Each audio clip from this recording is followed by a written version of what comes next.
Nahmadullaha Rabbar Rahim, nusalli wa nusallim ala Rasulil Karim.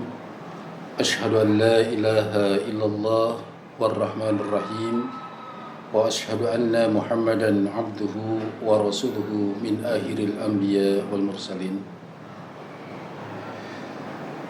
Ikhwatul kiram, para pemirsa rahimakumullah. Suatu ketika Rasulullah sallallahu alaihi wasallam oleh seorang sahabat yang bernama Abi Hurairah. Beliau diterangkan pernah diundang oleh seseorang, lalu beliau diberikan salah satu bagian paha dari kambing. Setelah beliau menyantap sedikit, beliau mengatakan, "Ana sayyidun nas yaumal qiyamah." Aku nanti akan menjadi pemimpin manusia di hari kiamat. Lalu Rasulullah Shallallahu Alaihi Wasallam mengatakan, hal tadruna mimma dzaka. Apakah kalian tahu kenapa aku dijadikan menjadi pemimpin waktu itu? Rasulullah menjelaskan, yajma'ullahul awwalina wal akhirin fi sa'idin wahid. Pada saat itu Allah Subhanahu wa ta'ala mengumpulkan seluruh manusia dari awal sampai akhir di lapangan yang satu, di satu lapangan. Ikhwatul kiram, peristiwa ini menerangkan bahwa Rasulullah Shallallahu Alaihi Wasallam nanti di hari kiamat menjadi pemimpin seluruh umat manusia. Sehingga nanti umat manusia mencari kemana harus mendapatkan pertolongan.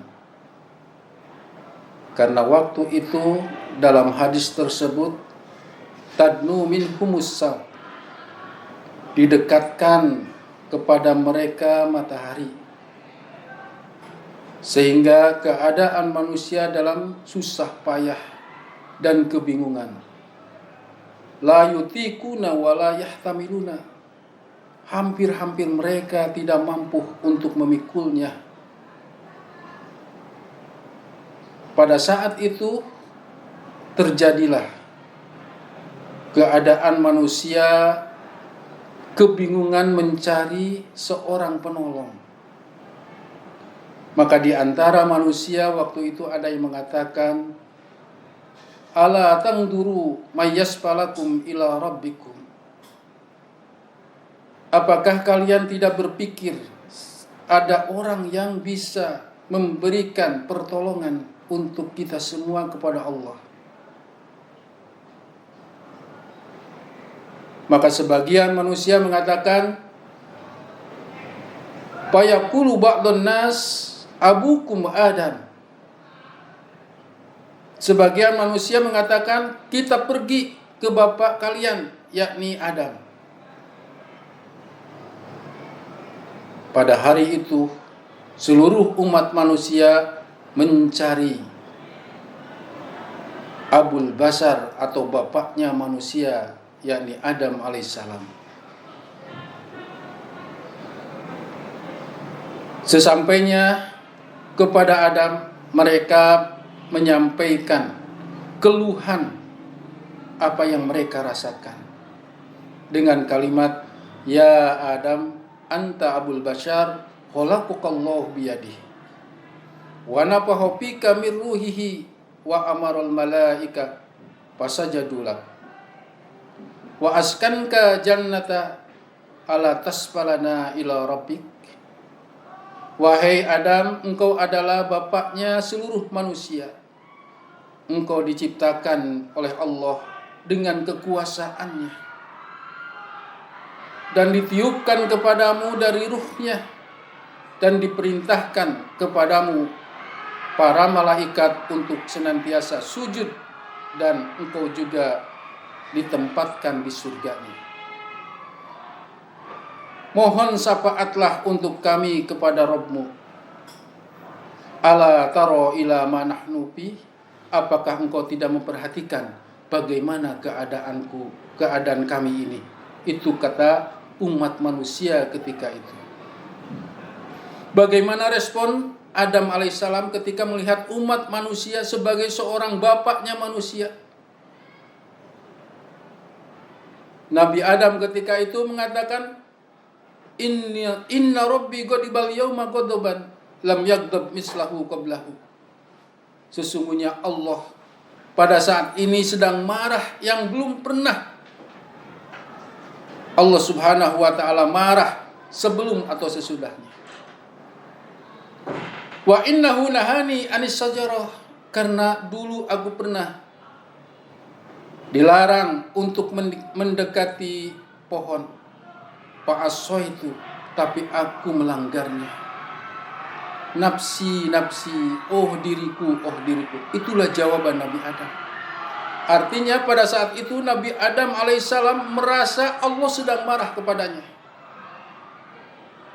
Karena beliau pernah mempunyai satu kesalahan.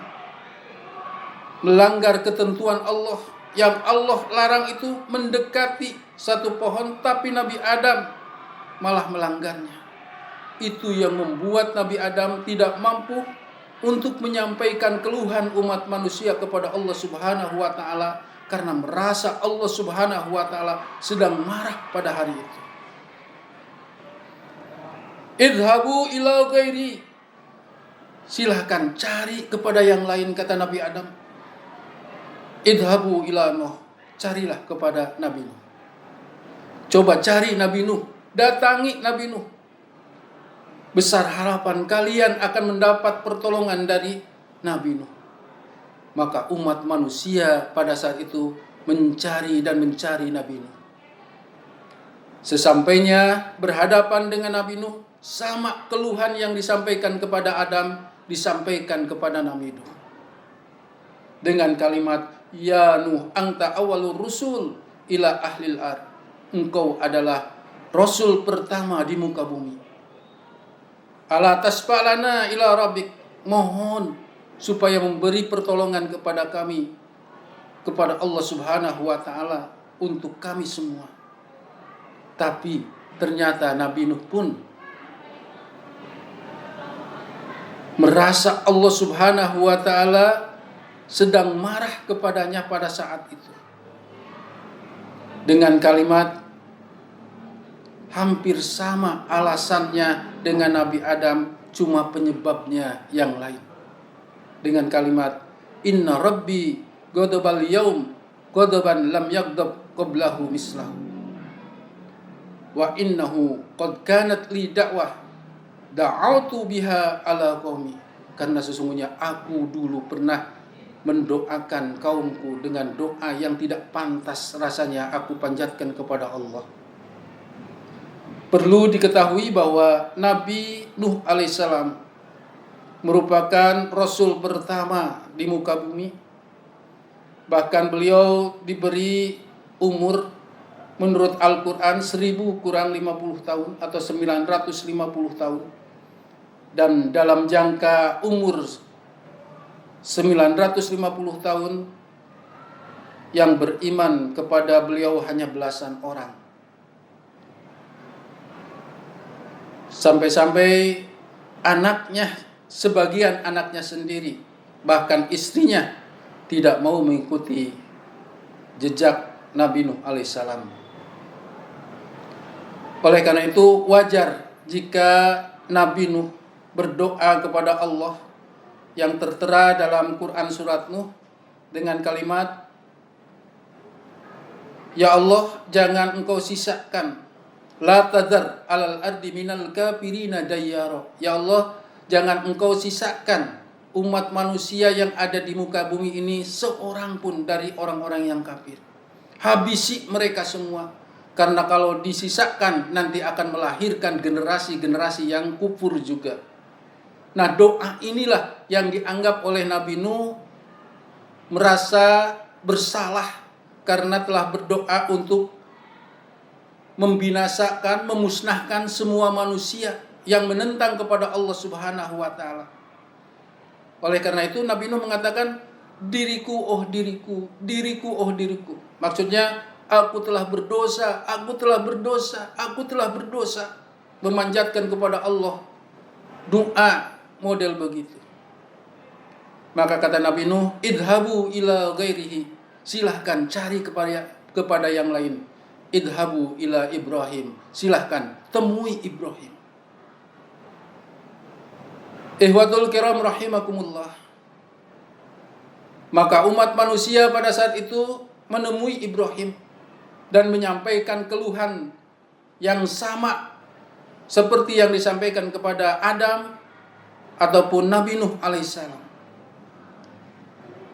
Begitu juga Nabi Ibrahim alaihissalam ketika diminta oleh umat manusia untuk memohon kepada Allah, untuk menyampaikan keluhan kepada Allah dalam pengertian untuk memberikan syafaat melalui Nabi Ibrahim alaihissalam, ternyata Nabi Ibrahim pun menolak. Nabi Ibrahim merasa Allah Subhanahu wa ta'ala sedang marah kepadanya yang belum pernah marah sebelum ataupun sesudahnya. Nabi Ibrahim mengatakan, qad kadzabtu salasa kadzabatin. Aku malu kepada Allah. Allah sedang marah kepada saya karena aku pernah berbohong waktu di dunia ini sebanyak 3 kali. Masya Allah. Nabi Ibrahim sampai ingat pernah berbohong waktu hidup di alam dunia ini 3 kali berbohong. Kalau dilihat dalam beberapa keterangan, bohongnya Nabi Ibrahim ada alasan.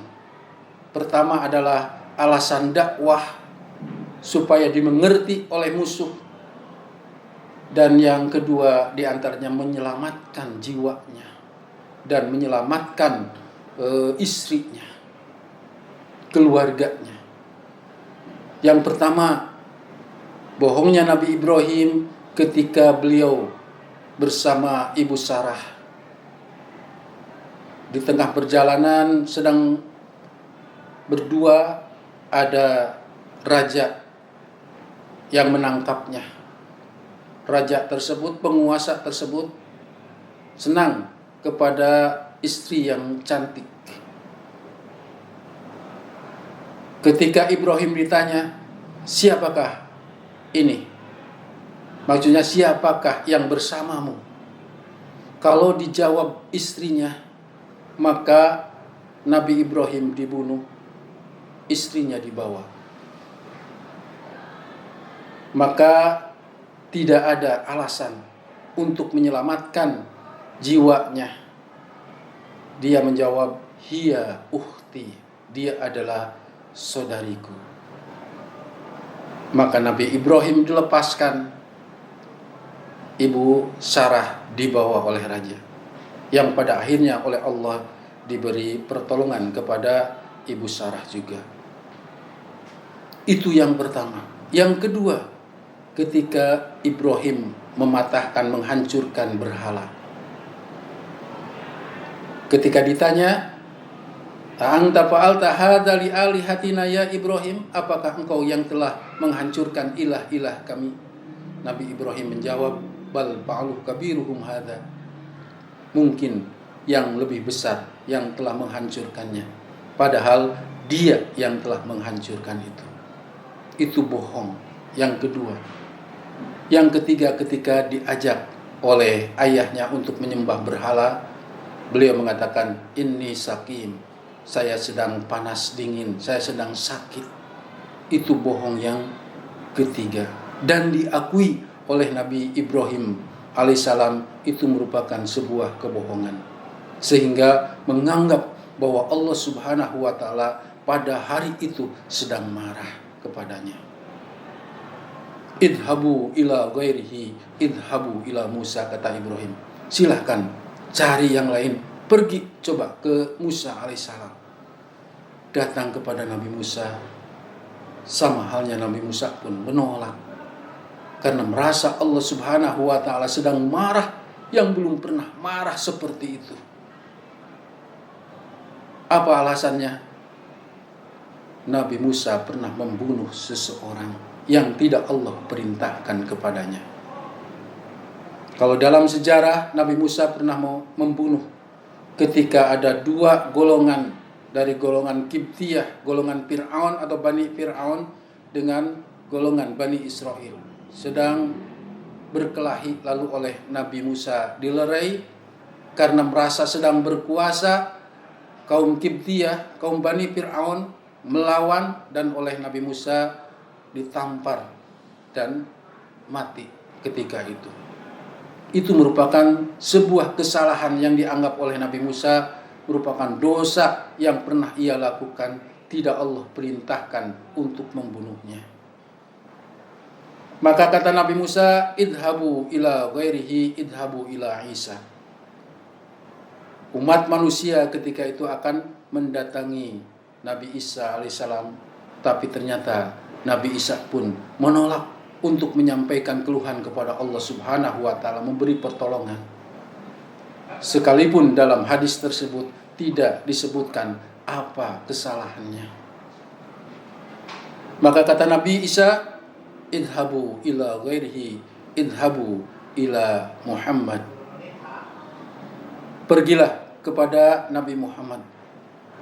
Maka ketika itu umat manusia mendatangi Nabi Muhammad sallallahu alaihi wasallam. Sesampainya di hadapan Nabi Muhammad sallallahu alaihi wasallam, umat manusia mengatakan sama seperti yang disampaikan kepada nabi-nabi sebelumnya. Memohon syafaat, perlindungan, pertolongan kepada Allah, menyampaikannya kepada Allah. Maka Nabi Muhammad sallallahu alaihi wasallam pergi ila tahtil arsi, ke bawah aras, dan bersujud di situ. Allah Subhanahu wa taala melihat Nabi Muhammad sallallahu alaihi wasallam, langsung mengatakan, berfirman, irfa ra'saka ya Muhammad. Bangun, pintalah, aku akan memberikannya. Minta pertolonganlah, minta syafaatlah kepadaku, aku akan memberi syafaat. Maka Rasulullah sallallahu alaihi wasallam bangun sambil menangis dan mengatakan, Rabbi ummati, Rabbi ummati, Rabbi ummati. Ya Allah, tolonglah umatku, ya Allah. Umatku, ya Allah. Umatku, ya Allah. Itu yang disampaikan Rasulullah sallallahu alaihi wasallam kepada Allah Subhanahu wa taala. Memikirkan umat manusia. Sampai-sampai Rasulullah yang dikatakannya ummati Rabbi, ummati Rabbi, ummati Rabbi. Bukan siapa-siapa, bukan keluarganya, melainkan umatnya.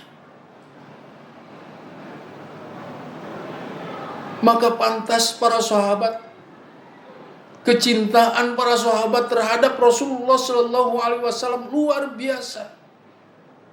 Karena bukan hanya menyangkut di dunia, melainkan sampai ke akhirat. Sekalipun kita tidak bertemu dengan Rasulullah sallallahu alaihi wasallam, namun kita akan merasakan bagaimana indahnya sebagai umat Nabi Muhammad. Karena yang dipikirkan oleh Nabi Muhammad sallallahu alaihi wasallam ternyata kita semua umatnya, bukan siapa-siapa. Inilah yang dikatakan dalam hadis ini sebagai syafaatul adim atau syafaatul udma, yang oleh Rasulullah sallallahu alaihi wasallam disimpan dulu, tidak seperti nabi-nabi yang lain. Karena pernah Allah tawarkan doa-doanya itu. Mau apa? Tapi Rasulullah sallallahu alaihi wasallam menyimpan. Dan doa itu nanti disampaikan langsung kepada Allah Subhanahu wa taala, bertalian dengan pertolongan untuk umat manusia, terutama umat Nabi Muhammad sallallahu alaihi wasallam. Maka Allah Subhanahu wa ta'ala perintahkan, silahkan masukkan umatmu yang tidak ada hisab padanya mimbabil aiman, melalui pintu yang kanan. Diselamatkan dulu orang yang tidak ada hisab padanya. Karena insya Allah nanti ada hadis yang bertalian dengan bahwa ada golongan yang tidak ada hisab, tidak ada adab kepadanya. Sampai-sampai Ukasah waktu itu bertanya kepada Rasulullah, ya Rasulullah, ud'ullaha minhum, ya Allah, ud'ullaha, mohonlah kepada Allah supaya aku ada di antara yang 70.000 itu. Maka Rasulullah mengatakan, engkau adalah di antara yang 70 itu. Itu adalah golongan-golongan yang tidak ada hisab padanya, tidak ada adab padanya. Maka Allah masukkan langsung ke surga. Dan Rasulullah menjelaskan ketika itu bahwa antara pintu surga dengan pintu surga yang lainnya, lebarnya itu antara Misra, antara Mekah dan Misra, antara Mekah dan Mesir atau Basrah, yang dikatakan dalam hadis riwayat Imam Bukhari dan Muslim dari Abi Hurairah. Paling tidak dalam hadis yang cukup panjang itu menerangkan bagaimana posisi Nabi Muhammad SAW sebagai penyelamat kita semua dikala umat manusia membutuhkan seorang penolong. Karena waktu itu kita tidak tahu di mana kita dan bagaimana kita. Maka disitulah kita membutuhkan seseorang yang ahli selamat. Dan kita sebagai umat Nabi Muhammad SAW akan menempati itu. Oleh karena itu, hadis-hadis yang bertalian dengan syafaatul udma, kita buka apa yang menyebabkan kita mendapatkan syafaat itu. Salah satu contoh saja adalah orang yang membaca selesai adzan, sholawat kepada Nabi, dan juga wasilah kepada Nabi, Allahumma rabba hadhihi da'wati tamah, dan seterusnya.